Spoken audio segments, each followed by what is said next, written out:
dari Al-Hikamil Ata'iyah, berkata Imam Ahmad ibnu Athaillah As-Sakandari rahimahullah, nafa'ana bi'ulumi wa asrari, ma tajiduhul qulubu minal humum wal ahzan pali ajli ma muni'at min wujudil ayan. Artinya sesuatu yang mendapati akan sesuatu itu oleh hati daripada kerisauan dan kesedihan, maka itu dikarenakan dicegahnya itu hati daripada adanya musyahadah kepada Allah Subhanahu wa ta'ala.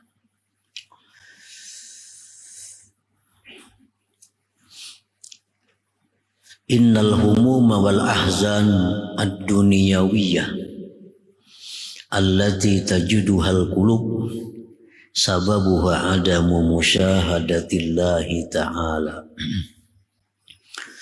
Sesungguhnya kerisauan menghadapi sesuatu yang akan datang dan kesedihan-kesedihan yang sifatnya urusan dunia, yang mana itu kerisauan, itu kesedihan datang ke dalam hati disebabkan hati itu tidak musyahadah kepada Allah Subhanahu wa ta'ala. Jadi karena hati kita ini terdinding daripada Allah, hati kita ini lupa kepada Allah, hati kita hanya memandang kepada diri kita, disitulah timbulnya kerisauan, timbulnya kesedihan. Seandainya hati kita ini musyahadah kepada Allah, niscaya tidaklah ada kerisauan dan kesedihan duniawi itu. Falau syahadallaha ta'ala al-ghaniyyal karim al-qawiyyal azizal hakim lakana daimal farahi wassurur wan na'im. Jikalau seseorang itu musyahadah hatinya kepada Allah, nah, jikalau seseorang itu hatinya menyaksikan Allah yang maha kaya, maha pemurah, maha kuat, maha mulia, maha bijaksana, niscaya hati orang itu selalu gembira dan berada di dalam kesenangan. Nah, para muhibbin rahimakumullah, andai kata hati kita ini hati kita melihat bahwa Allah itu maha kaya, Allah Tuhan kita itu pemurah, Tuhan kita itu maha bijaksana, niscaya hati kita ini selalu gembira dan selalu di dalam kenikmatan. Kama qala ta'ala, sebagaimana Allah berfirman, la tahzan innallaha ma'ana. Ini waktu Abu Bakar Siddiq radhiyallahu anhu dengan Rasulullah sallallahu alaihi wasallam di suatu gua di Jabal Thur, dikepung oleh orang Quraisy. Ini dalam gua, orang Quraisy naik ke atas. Andai kata orang Quraisy itu menengok ke bawah, kelihatan Nabi dan Abu Bakar. Orang Quraisy itu rupanya kada boleh lihat ke bawah. Nah, lihatnya hanya ke muka kiri kanan. Andai kata ke bawah, melihat. Nah, di situ Abu Bakar radhiyallahu anhu risau. Ya Rasulullah, andai kata mereka lihat ke bawah, kita kelihatan. Nah, Rasulullah berkata kepada Abu Bakar, la tahzan innallaha ma'ana. Engkau jangan risau, jangan sedih, bahwa Allah itu beserta kita. Nah, para muhibbin rahimakumullah, jadi Nabi sedikit pun kada risau, Nabi sedikit pun kada khawatir karena beliau musyahadah menyaksikan bahwa Allah itu bersamanya. Wa kama qala ta'ala li Daud alaihi salam, sebagaimana Allah berfirman bagi Nabi Daud alaihi salam, bi faprah wa bi dzikri fatana'am. Wahai Daud, dengankulah engkau itu bergembira. Karena Allah ini Allah ini adalah zat Tuhan yang maha segala-galanya. Maka dengan aku engkau gembira, dan dengan berzikir kepadaku engkau bersenang-senang. Wa qala al-Imam Shibli rahimahullah, berkata Imam Shibli, man arafa Allah la yakunu lahu ghammun abada. Barang siapa yang sudah ma'rifat kepada Allah, tidak ada baginya itu duka cita selama-lamanya. Wakila, dan dikatakan orang, man kana nazaruhu ila mahbubih wa musyahidan li jamalih lam yabqa lahu hammun wala gham. Orang yang pandangannya itu kepada orang yang dicintainya, menyaksikan keelokannya, tidaklah tinggal baginya kerisauan dan kesedihan itu. Nah, para muhibbin rahimakumullah. Jadi ada beberapa poin yang kita garis bawahi di dalam hikmah ini.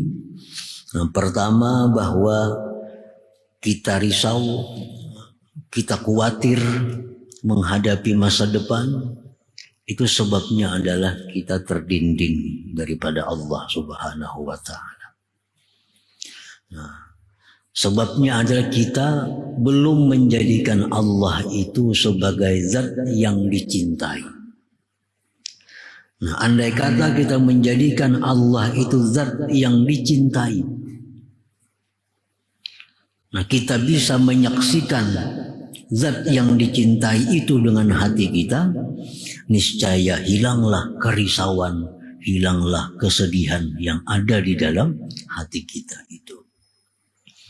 Nah, al-arif billah al-musyahidu rabbah alima annama qadallahu alaihi la yakhlu an hikmatin wa khairin yarji'u ilaihi. Orang yang ma'rifat dengan Allah, yang menyaksikan hatinya kepada Tuhan, dia mengetahui bahwa sesuatu yang ditetapkan Allah, ditakdirkan Allah atasnya, tidak sunyi, tidak kosong daripada hikmah dan kebaikan yang kembali kepadanya. Jadi menghadapi apapun, kada risau, kada khawatir. Nah, karena apa? Karena ia meyakini bahwasanya yang ditetapkan oleh Allah, yang ditakdirkan oleh Allah, itu pasti ada kebaikan di dalamnya yang kembali kepada kita itu. Bal yarda bihi, bahkan dia ridha dengan apa yang ditentukan oleh Allah Subhanahu wa Ta'ala. Nah, itulah orang yang ma'rifat dengan Allah, orang yang sudah menyaksikan mata hatinya kepada Tuhannya. Apapun yang dihadapinya, tidak ada kerisauan, tidak ada ketakutan, tidak ada kesedihan, karena apa yang ditentukan oleh Allah kepada dirinya pasti di dalamnya mengandung kebaikan, mengandung hikmah yang kembali kepada dirinya. Nah, para muhibbin rahimakumullah. Imam Al-Ghazali mengatakan, kalau kita sudah ridha dengan apa yang ditetapkan oleh Allah, nah apakah boleh kita berdoa kepada Allah? Beliau mengatakan, ad-du'a la yunaqidur ridha. Nah, doa itu tidak bertolak belakang dengan ridha. Orang yang berdoa kepada Allah bukan berarti dia tidak ridha dengan apa yang ditetapkan oleh Allah. Ad-du'a la yunakidur ridha. Doa itu tidak bertentangan dengan ridha. Iza da'a bi adabi, bila mana dia berdoa dengan adabnya doa itu. Li'annahu amrun ta'abbudiyun amarana Allah bih, karena doa itu adalah perkara ibadah yang disuruh kita oleh Allah dengannya, sebagaimana Allah berfirman, ud'ullah, berdoalah kepada Allah Subhanahu wa taala. Nah, jadi kita menghadapi sesuatu yang sulit, dan itu merupakan ketetapan Allah kepada kita. Kita wajib ridha. Bukan berarti kita kada boleh berdoa. Bahkan disuruh oleh Allah Subhanahu wa taala kita berdoa dengan adabnya, dengan tata caranya berdoa itu. Jadi doa itu disuruh oleh Allah. Nah, di antara adab-adab doa yang perlu kita perhatikan adalah bahwa kita minta kepada Allah itu sesuatu yang pasti baik untuk kita. Nah, kita minta kepada Allah dalam doa itu sesuatu yang pasti baik dengan kita. Apa yang pasti baik dengan kita? Kuat iman, kuat keyakinan, minta supaya dibaikan akhlak. Ini pasti baik. Minta supaya mati husnul khatimah, pasti baik. Minta diberikan zuriat yang saleh dan salihah, pasti baik. Minta supaya mati masuk surga, pasti baik. Nah, jadi yang kita minta kepada Allah itu sesuatu yang pasti membawa kebaikan dengan kita. Nah, apabila yang kita minta itu belum tentu baik dengan kita, maka mintalah sesuatu itu digantungkan dengan baik. Digantungkan dengan baik. Nah, yang belum tentu baik itu apa contohnya? Kaya. Kita ini hidup dalam kemiskinan. Kalau kita hendak minta kaya belum tentu baik untuk kita. Nah, bila kita minta kaya kepada Allah, maka gantungkan dengan baik. Artinya Allah luaskan rezeki hamba jika itu membawa baik untuk hamba. Nah, itu adab doa. Karena kaya itu belum tentu baik. Jadi mintalah kepada Allah kaya jika itu baik untuk hamba. Panjang umur belum tentu baik untuk kita. Nah, bila kita minta panjang umur, tambah ya Allah panjangkan umur hamba jika itu baik untuk hamba. Sihat belum tentu baik. Sihat itu belum tentu baik. Karena banyak orang yang sakit justru lebih baik hubungannya dengan Allah ketimbang dia sihat. Nah, bila minta sihat kepada Allah, gantungkan jika sihat itu baik untuk hamba. Nah, itu adab berdoa. Bila kita berdoa kepada Allah dengan adab-adabnya, doa itu kada bertentangan dengan ridhanya kita kepada yang sudah diputuskan oleh Allah Subhanahu wa taala. Jadi para muhibbin rahimakumullah. Nah, orang yang arif dengan Allah, yang menyaksikan hatinya kepada Tuhan, dia mengetahui bahwa yang ditetapkan Allah atasnya itu tidak kosong, tidak sunyi dari kebaikan yang kembali kepada dirinya. Oleh karena itu dia ridha dengan semuanya itu. Jadi doa tidak bertentangan dengan ridha. Kenapa kita berdoa? Disuruh Tuhan. Nyakanya Tuhan kadang beriakan berdoa, aku kada berdoa. Ini orang miskin, orang sakit, ditentukan oleh Allah. Dia ridha dengan apa yang ditentukan oleh Tuhan. Tapi karena Tuhan menyuruh berdoa, ya berdoa. Andai kata Tuhan melarang berdoa, ya kada berdoa. Nah, itu kada bertentangan dengan ridha. Dengan ridha. Wa kadzalika tadawi, demikian pula berobat. Nah, berobat itu kadang bertentangan dengan ridha. Iza tadawa bi adabih, bila dia berobat dengan adabnya berobat.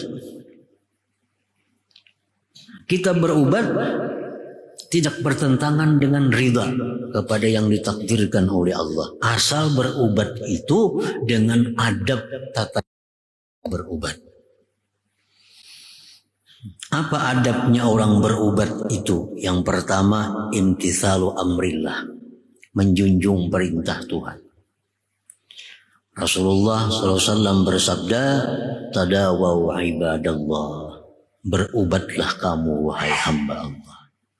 Nah, jadi berobat itu pertama tujuannya disuruh oleh Tuhan. Bukan aku kada ridha dengan penyakit yang diberi Tuhan, ridha, tapi Tuhan nyuruh berdoa, ya berdoa. Pertama itu. Yang kedua, adabnya berobat itu i'tiqad yang bulat di dalam hati bahwa yang menyembuhkan itu hanya Allah Subhanahu wa taala. Nah, itu penting.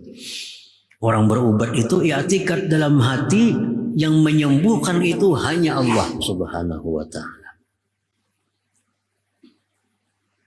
Yang ketiga, at-tadawi bima ahallallah. Berobat itu dengan cara yang dihalalkan oleh Allah, dengan obat yang dihalalkan oleh Allah Subhanahu wa taala. Kalau obat-obatannya sudah menyimpang dari jalan Allah, maka tidak perlu berobat. Itu ngarannya kada ridha dengan takdir Allah. Karena cara berobatnya bertentangan dengan hukum Allah Subhanahu wa taala. Asal obatnya itu obat yang dihalalkan, obat yang dibolehkan. Nah, yang keempat, adabnya berobat itu adalah talabus syukri ala ni'mati sihah. Menuntut syukur atas nikmat sihat. Nah, kalau kita sakit nih, kita kadang mensyukuri nikmat sihat. Aku hendak dapat nikmat sihat, syukur nikmat sihat itu. Nah, oleh karena itu berobat. Nah, asalkan kita berobat dengan tata cara yang demikian, itu kada bertentangan dengan ridha terhadap apa yang ditentukan oleh Allah Subhanahu wa taala tadi. Jadi berobat pertama menjunjung perintah Allah. Walaupun Allah yang menentukan, menakdirkan sakit, tapi Allah nyuruh berobat, ya berobat. Yang kedua, i'tiqad dalam hati bahwa yang menyembuhkan itu mutlak hanya Allah Subhanahu wa taala. Yang ketiga, berobat dengan obat yang dihalalkan dalam agama. Yang keempat, berobat itu tujuannya adalah untuk mendapatkan syukur atas nikmat sihat. Nah, mung kita garing kada kau mensyukuri nikmat sihat. Kada kau mensyukuri nikmat sihat. Nah, para muhibbin rahimakumullah.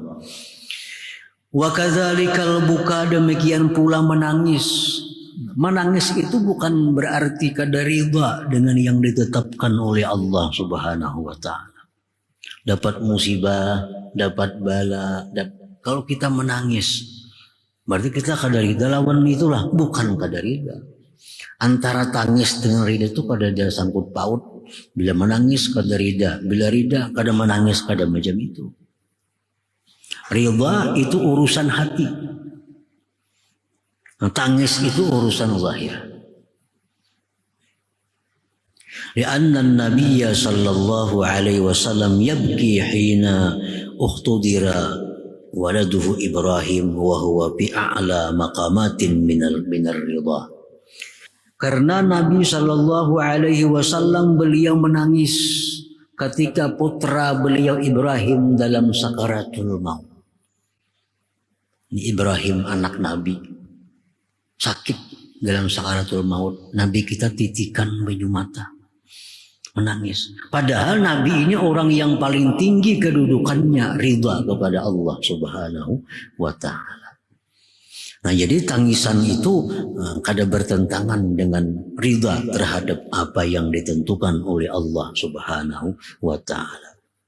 Nah, para muhibbin rahimakumullah. Nah, jadi kesimpulan daripada hikmah yang 224 ini, Nah, hati kita yang sedih, hati kita yang risau, hati kita yang khawatir terhadap perkara-perkara duniawi, itu sebabnya kita kada ma'rifat dengan Allah. Andai kata kita ma'rifat dengan Allah, bahwa yang diputuskan oleh Allah itu pasti kebaikan untuk kita, maka hati kita akan selalu dalam keadaan ridha, dalam keadaan senang dan gembira. Kita yakin bahwa yang diputuskan oleh Allah untuk kita pasti kebaikan dalamnya untuk kita. Pasti ada hikmah yang kembali kepada kita. Nah, itulah yang menyebabkan orang yang ma'rifat dengan Allah itu dalam kegembiraan hati mereka itu, dalam kesenangan hati mereka, karena meyakini bahwa Tuhan melakukan dengan demikian tadi.